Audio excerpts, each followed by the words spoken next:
À 9 heures d'avion de Paris, la Guyane française fait partie des territoires et des départements d'outre-mer. Environ 260 000 personnes vivent en Guyane, principalement sur son littoral. Sa forêt, grande comme le Portugal, est incontestablement la plus luxuriante et la plus riche en biodiversité des DOM-TOM.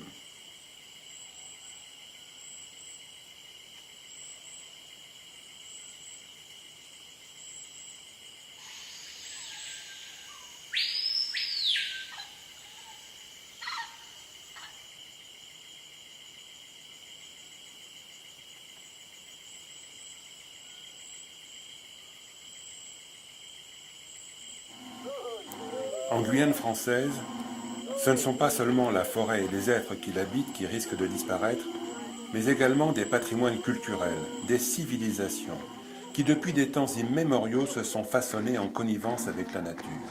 Ces peuples, qui nous éclairent sur les conditions du vivant, se sont construits au contact de cette forêt, au point, aujourd'hui, de faire partie de sa biodiversité. Tout ce qu'ils sont, tout ce qu'ils font jusqu'au moindre geste, au moindre mot, témoigne de leur intimité avec la forêt qui les fait vivre. L'argile et l'arrouement font partie des piliers de leur culture.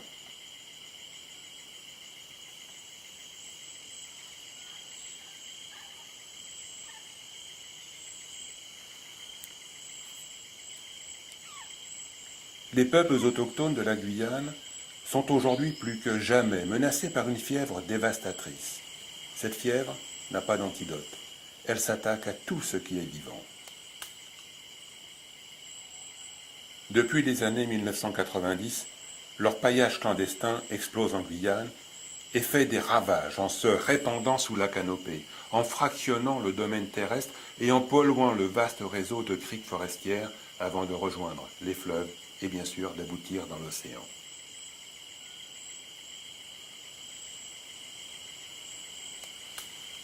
Cette ruée, nourrie par des populations miséreuses de l'État de l'Amapá au Brésil, est désormais l'une des principales ressources économiques de cette région frontalière de la Guyane française.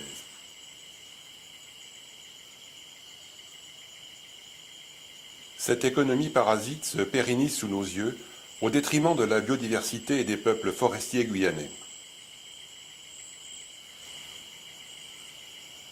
C'est sur ce site Montagne d'Or, ici sous d'épais nuages de la saison des pluies, que d'autres prédateurs s'apprêtent à agir.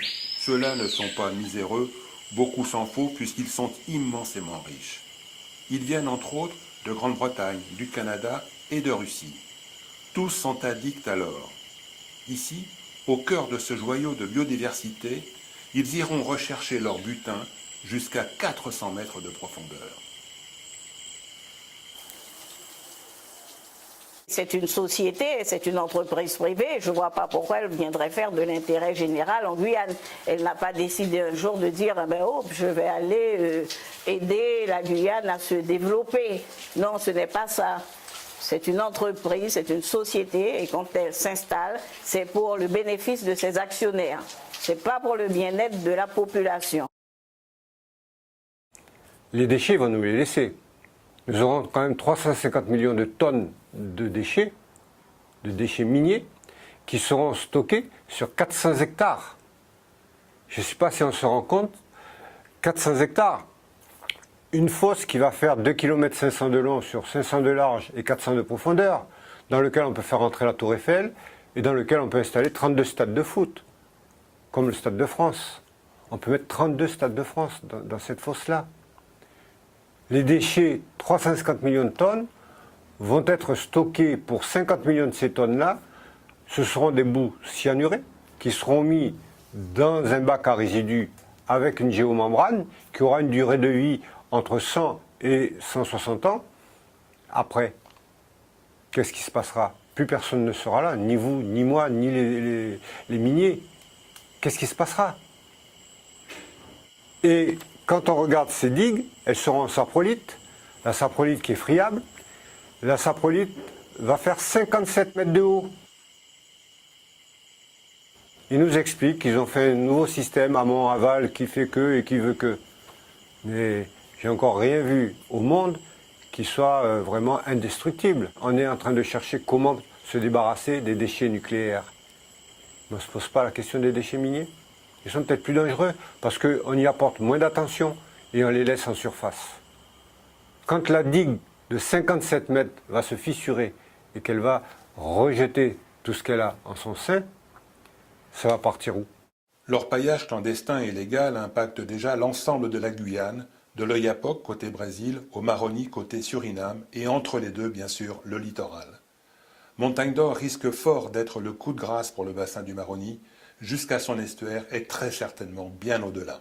Ce projet se trouve entre deux réserves biologiques intégrales, ce qui est déjà une aberration, et se trouve aussi sur territoire sacré des peuples amérindiens, parce que sur ce projet se trouvent des sites archéologiques, en tout 50 sites archéologiques précolombiennes, et dans 15 montagnes couronnées. Nous sommes contre aussi parce que selon le droit de l'ONU, selon que la France a d'ailleurs signé, dit que les peuples autochtones doivent être consultés préalablement sur tous les projets qui devraient avoir un impact sur l'environnement. En ce qui concerne le projet de la Montagne d'Or, on ira jusqu'au bout, c'est tout. On va l'arrêter, on n'a aucun doute là-dessus. On utilisera tous les moyens nécessaires. Et quand on dit tous les moyens nécessaires, c'est vraiment tous les moyens nécessaires pour arrêter ce projet. Il n'existera pas. Pour nous, demain, le permis d'exploitation est délivré, on est sur le terrain. Non, ça ne se fera pas. Pas chez nous, pas ici, pas sur la terre de nos enfants, sur la terre de nos ancêtres. Les populations autochtones de Guyane considèrent qu'ils font partie intégrante de la forêt, de la nature qui les entoure. Tant et si bien qu'il n'y a même pas de nom pour désigner cette nature.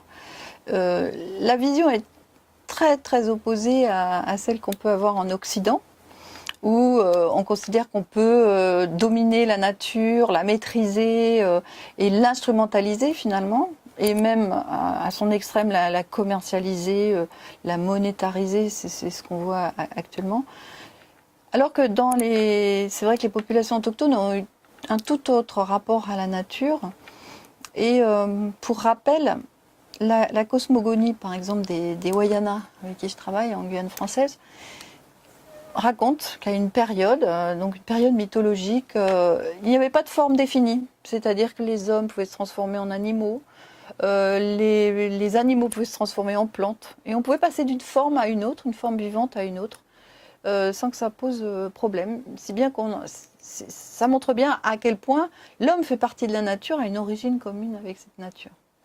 Et puis c'est seulement dans la deuxième humanité où, après les grands désastres du déluge sur la terre, etc., l'homme a été refabriqué par Dieu. Dieu l'a fait en arroumant, l'a tressé en arroumant. Ce qui fait que l'homme est devenu mortel. Donc l'arroumant, c'est à la fois solide, ça tient dans le temps, mais c'est à la fois une durée de vie limitée. Et donc ça montre bien la fragilité de cet humain dans cet univers qui l'entoure. Et tous les interdits, toutes les précautions de vie vont tourner justement sur ce respect de l'équilibre entre l'homme et la nature, entre l'homme dans la nature, je devrais dire plutôt. Il faut savoir que notre gouvernement actuel est déjà en train de baisser la réglementation environnementale en Guyane. Ça, ils ont commencé déjà il y a déjà 3 mois. Et le projet n'est même pas encore validé. Donc imaginons, quand le projet sera validé, on fera tout et n'importe quoi. Et pourtant, l'un des arguments qu'ont nos opposants, c'est de nous dire on est en Europe, les gars, on est en France, on est hyper protégés, ça va bien se passer. Ils sont déjà en train de baisser la réglementation environnementale et minière, en fait. Et puis, on vend à tire-larigot les terrains. Aujourd'hui, il n'y a jamais eu cette année autant de permis miniers accordés que l'année dernière. Donc là, en l'espace de 3 mois, on a déjà eu quand même 4 à 5. Donc ça se multiplie, on vend les terres de Guyane pour pouvoir faire de l'exploitation minière. Et c'est pas grave, parce que le résultat, ça sera que là où on aurait pu réfléchir à un développement d'activités aurifères, mais plus artisanales, plus alluvionnaires, moins contraignant, bah là, du coup, ils vont pousser les Guyanais à dire non. Non, on ne veut pas de cette économie-là, on veut pas de l'or, en fait. Laissez l'or où il est, chez nous, n'y touchez pas, et on va faire autre chose. Parce qu'ils sont en train de nous forcer la main. On nous fait croire que le mal, c'est le bien pour nous, les Guyanais. Nous avons nos frères amérindiens de Camopi qui ne cessent de se suicider, qui ne cessent d'interpeller, de tirer la sonnette d'alarme, et le cri n'est pas entendu. Bien au contraire, après le mercure, on nous rajoute aujourd'hui le cyanure. Le cyanure qui est un produit néfaste, qui détruira le territoire. Et aujourd'hui, le président de la CTG, que nous avons, la collectivité territoriale de Guyane, nous fait croire que ce projet pourra développer notre belle Guyane. Nous disons non, nous sommes contre ce projet parce qu'il y a là donc violence parce qu'il y aura prostitution, drogue, alcool. Il est clair que la venue de cette multinationale n'apportera aucun bien à notre département. Et il est clair que pour nous, nous devons agir aux côtés du collectif Hors de Question qui réunit ces 32 associations et collectifs, également les 124 associations donc, du monde qui aujourd'hui sont à nos côtés.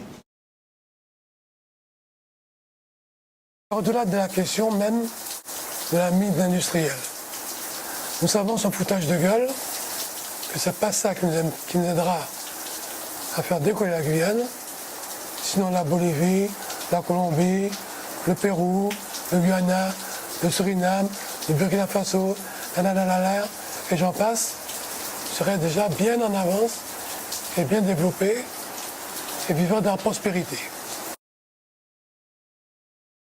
Ça paraît un peu illusoire en même temps de penser qu'on va faire des aménagements aussi lourds, amener par exemple de l'électricité sur des lignes à haute tension qui vont faire plus d'une centaine de kilomètres, faire une route qui aura une emprise d'au moins 100 mètres de large, faire une infrastructure donc lourde pour après remettre de la forêt en place, c'est complètement illusoire. On a eu beaucoup de projets qui vendait la post-mine comme étant justement une promesse de développement qui s'inscrirait dans le temps, tous, à ma connaissance, se sont réduits à des échecs. Le Brésil nous a donné de multiples exemples. Je prendrai l'exemple de la Serra do Navio, qui était une exploitation de fer, je crois, ou de nickel, je ne sais plus où juste. Mais en tout cas, toutes les infrastructures aujourd'hui constituent une véritable friche industrielle et complètement abandonnée, donc sans intérêt aucun. Alors, est-ce qu'il y a un développement économique au-delà de l'exploitation? Est-ce qu'il y a un retour possible vers un état naturel? C'est l'inconnu la plus totale. Dans ces conditions, que sera demain l'avenir des populations autochtones de la Guyane française ?